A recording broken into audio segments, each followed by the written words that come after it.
In 2022, a 34-year-old project manager in Columbus, Ohio, got laid off on a Tuesday morning over a 15-minute Zoom call. The camera never turned on. HR read from a script. There was no severance worth talking about, just a thank you, a deactivated badge, and a laptop shipping label. By Thursday, he had signed up for 3 AI tools he'd never heard of before. By the following January, he was making more money than his old salary, working about 20 hours a week from his kitchen table. Now, before you roll your eyes, this is not a rags to riches fable. This is not a drop shipping ad. And this is definitely not a hustle culture sermon about waking up at 4 a.m. and grinding harder than your competition. What happened to that project manager in Columbus is actually part of something much larger and much stranger than a single success story. It is a structural shift in how Americans earn money, and it is happening fast enough that the people who understand it are pulling ahead, while the people who don't are getting left behind in ways they don't quite have words for yet. So let's talk about it honestly. Here is something that almost never gets said plainly. The 9 to 5 was never really about productivity, it was about control.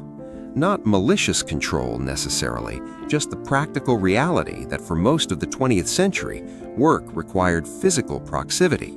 You needed the factory floor, the filing cabinet, the telephone that was bolted to the wall. The boss had to see you to know you were working, so you showed up, you stayed. You left when they said you could leave. And that arrangement, however frustrating, was stable. You traded time for predictability, a pension, health insurance, a slow climb up a ladder that at least had rungs. Then 3 things happened, roughly in this order. First, the internet made knowledge portable. Suddenly, your expertise didn't need to live inside one building. It could live on a laptop and move wherever you moved. Second, the 2008 financial crisis cracked open the idea that corporate loyalty was a two-way street.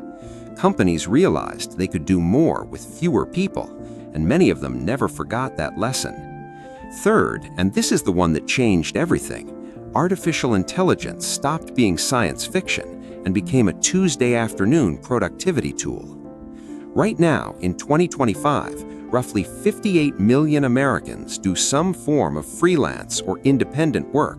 That number has grown every single year for the past decade, but it accelerated sharply after 2022, the year the AI tools most people now recognize started showing up in everyday life, not as experiments, as actual replacements for expensive specialized labor. And the people who figured out how to use those tools as leverage, not as a threat, discovered something uncomfortable. The hourly economy is optional now for more people than anyone expected. To understand how this works, you have to understand what AI actually does when it sits in the hands of a skilled individual. There's a phrase economists use, skill-based technological change. It sounds academic. What it means is simple. Technology tends to amplify people who are already good at something. A surgeon with a better scalpel performs better surgery. A carpenter with a nail gun builds faster. The tool multiplies the human. It doesn't replace them, not immediately, not cleanly. What AI did, specifically the generation of tools that emerged between 2022 and 2024, was lower the production floor for skilled work dramatically. Think about what used to stop a talented copywriter from scaling their income. They could only write so many words in a day. There were only so many hours. They traded time for money just like everyone else, just at a slightly higher hourly rate. Now that same copywriter can use AI to produce first drafts, outlines, research summaries, and structural frameworks in a fraction of the time. They're not doing less work, they're doing the valuable part of the work, the judgment, the voice, the strategy, and outsourcing the mechanical part to software that costs $40 a month. The result? They can serve more clients, charge more per project because they're delivering faster, and work fewer hours while revenue climbs. This is not a trick, it's leverage, and leverage is the oldest wealth mechanism in the world. Rich people have always used other people's time as leverage. AI gave a middle-class freelancer in Columbus access to something structurally similar. Now, this is where a lot of coverage of this topic gets sloppy, because there's a tendency to either say AI will replace all jobs, or to say AI is just a fancy autocomplete that won't change anything. Both of those takes are wrong, and both of them are convenient for somebody. The reality is more specific. Certain categories of knowledge work are seeing dramatic income expansion for the people willing to adopt AI aggressively, and those categories are broader than most people think. Marketing and content, obvious, but also financial analysis, legal document review, software development, graphic and UI design, video editing, educational course creation, consulting and strategy work, data analysis, and customer experience design. In each of these fields, the leverage model works the same way. The human brings domain expertise, taste, judgment, client relationships, and accountability. The AI compresses the mechanical production time. The human earns more per hour without necessarily working more hours. There's also a second category that's growing fast and gets less attention: AI-assisted service arbitrage. This is where someone learns to use AI tools in a specific industry and then offers that speed and capacity as a service to businesses that haven't adopted those tools yet. Think of a small law firm that still has a paralegal spending 3 days on contract review. Someone with legal knowledge and the right AI tool set can offer to do that same contract review in 4 hours. The firm pays less than the paralegal costs. The individual makes more than a paralegal salary. Both sides win. The paralegal, unfortunately, loses. That last part is important to hold on to. We will come back to it. Let's talk about the numbers, because the numbers are the reality check lives. The average American full-time salaried worker earns about $59,000 a year. That works out to roughly $28 an hour, assuming a standard 40-hour week. But that's not actually their effective hourly rate, because salaried workers don't get paid for overtime. They don't get paid for the prep time before meetings, the after-hours emails, the mental overhead of being on call without being compensated for it. If you account for all of that, and several workplace economists have tried to quantify it, the real effective hourly rate for a typical salaried professional in America is somewhere between $18 and $22 an hour. Now consider what's happening on the other side of this equation. Freelance platforms have published internal data showing that top-tier AI-fluent freelancers in categories like copywriting, development, and design are commanding between $80 and $250 an hour. Those are not median numbers, but the median is still climbing. The median skilled freelancer with serious AI adoption is now earning somewhere around $45 to $65 an hour, working fewer hours than a standard salaried job. That's a gap, and the gap is widening, not closing. There's a third number that matters here, and almost nobody talks about it. It's the leverage multiple. Before AI, the average freelance knowledge worker could realistically handle 2 to 4 concurrent clients at a moderate workload. After serious AI integration, and this is reported across multiple independent surveys of freelance workers, that number climbs to between 6 and 12 concurrent clients without a corresponding increase in hours. That is not a 10% productivity increase. That is a fundamental change in the economics of solo professional work. And here is where we have to pump the brakes, because the internet has a remarkable ability to take a real and legitimate trend and turn it into a get-rich-quick myth that hurts the exact people it's supposed to help. Every week there are videos, courses, and Twitter threads claiming that anyone can make $10,000 a month using ChatGPT and some free tools in 30 days with no experience. Let's be honest about that. Most of those claims are either fabricated, survivorship biased beyond usefulness, or describing income that required years of prior skill development to unlock. The people actually succeeding with this model, the project manager in Columbus, the freelance consultant who tripled her client list, the former marketing director who now runs a one-person agency, almost universally have one thing in common that the hype leaves out. They had existing domain expertise before the AI tools arrived. AI did not make them competent. It made their competence scalable.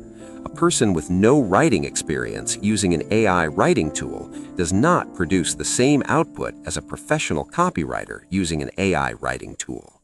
The software is the same. The output is not, because the AI is a multiplier, and multiplying 0 still gives you 0. This matters for a specific reason.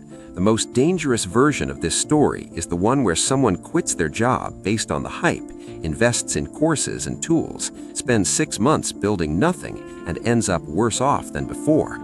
That person exists in large numbers. They just don't make YouTube videos about it. The honest framing is this: AI has created a genuine and significant opportunity for skilled professionals to restructure their working lives. It has not created a shortcut around the need for actual skill. Step back from the individual success stories and the cautionary tales. Look at the macro picture, because something is happening to the American labor market that is both fascinating and deeply unsettling, depending on where you're standing. For most of the 20th century, the middle class was held together by a specific kind of job: the professional knowledge worker, the analyst, the coordinator, the manager, the specialist. These jobs required education and skill, but not so much that they were inaccessible. They paid enough to own a home and send kids to college, and there were a lot of them. AI is putting direct pressure on exactly that tier of the labor market. A McKinsey report from late 2023 estimated that roughly 30% of current work tasks across the U.S. economy could be automated using AI tools that already exist. Not 30% of jobs gone tomorrow, but 30% of tasks, which means every job in that tier is getting compressed. Fewer hours of human labor needed per output, which means fewer jobs or lower wages per job, or both.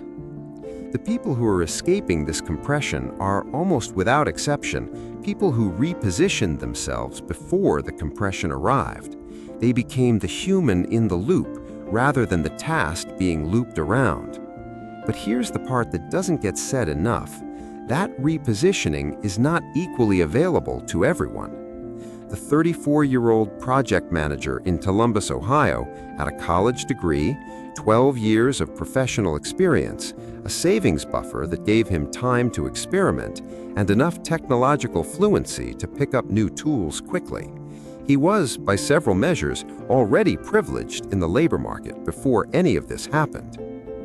The 52-year-old administrative coordinator without a savings buffer, with fewer years of transferable skills in high-demand categories, with caregiving responsibilities that constrain her working hours, her path through this transition is considerably harder.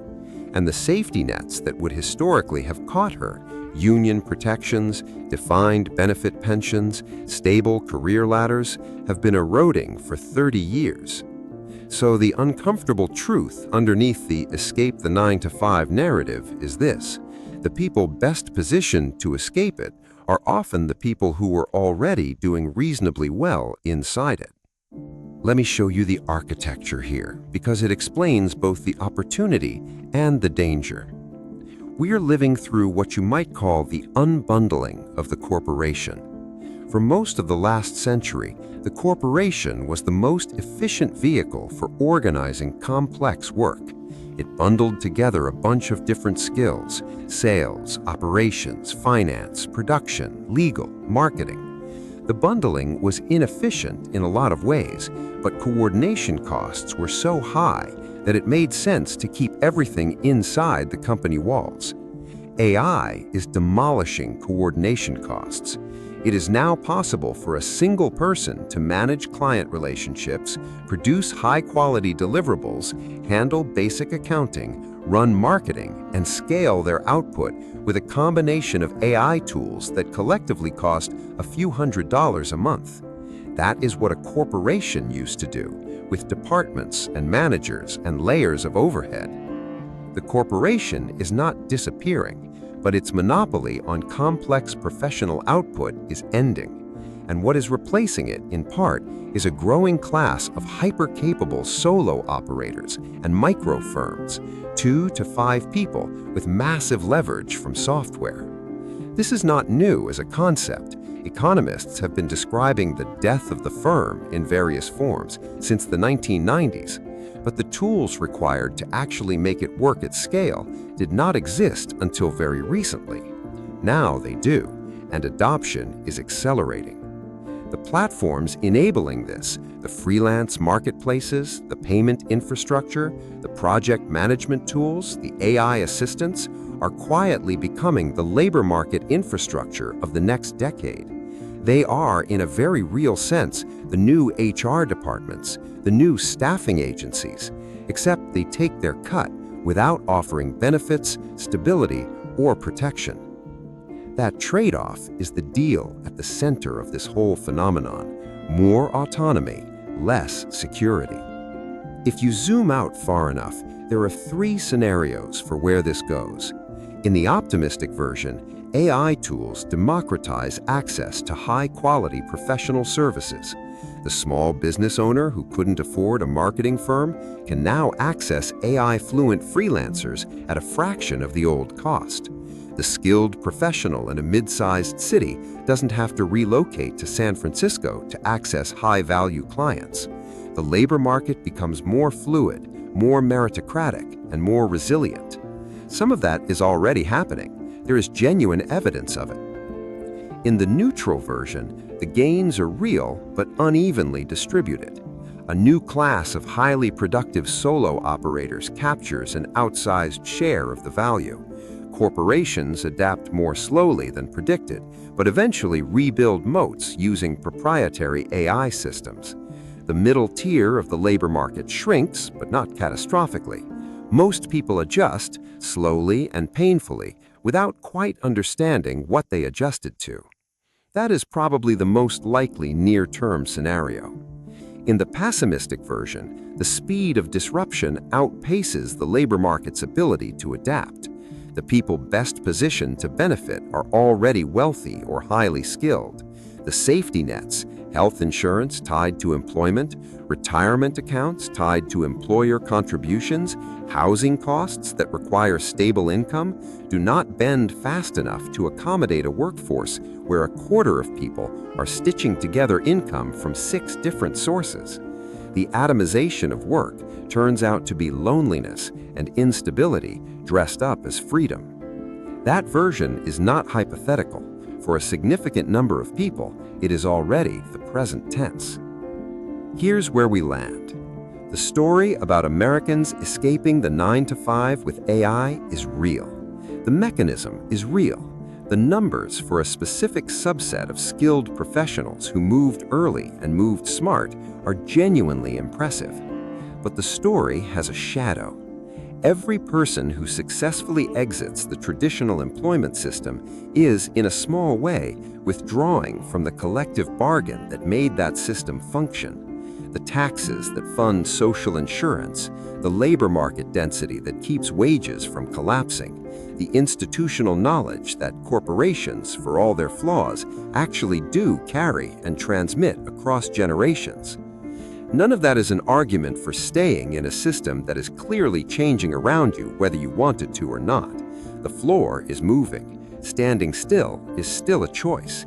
It just stops being a safe one. But it is worth asking, and this is the question nobody in the hustle and AI content economy wants to linger on. What happens when the escape becomes the norm? If 30 million skilled professionals optimize themselves out of traditional employment in the next decade, who's left inside the institutions? Who's building the infrastructure that the solo operators depend on? Who's absorbing the risk when the market contracts and the client pipelines go cold? The 9-to-5 was never just a schedule. It was a system, a flawed, frustrating, often dehumanizing system that also happened to be a load-bearing wall in the structure of American economic life. And we're removing it brick by brick, with tools that are genuinely extraordinary, in pursuit of freedom that is genuinely real, without any clear blueprint for what we're building in its place. That might be fine, or that might be the kind of thing we only understand in hindsight. Either way, the bricks are already coming out.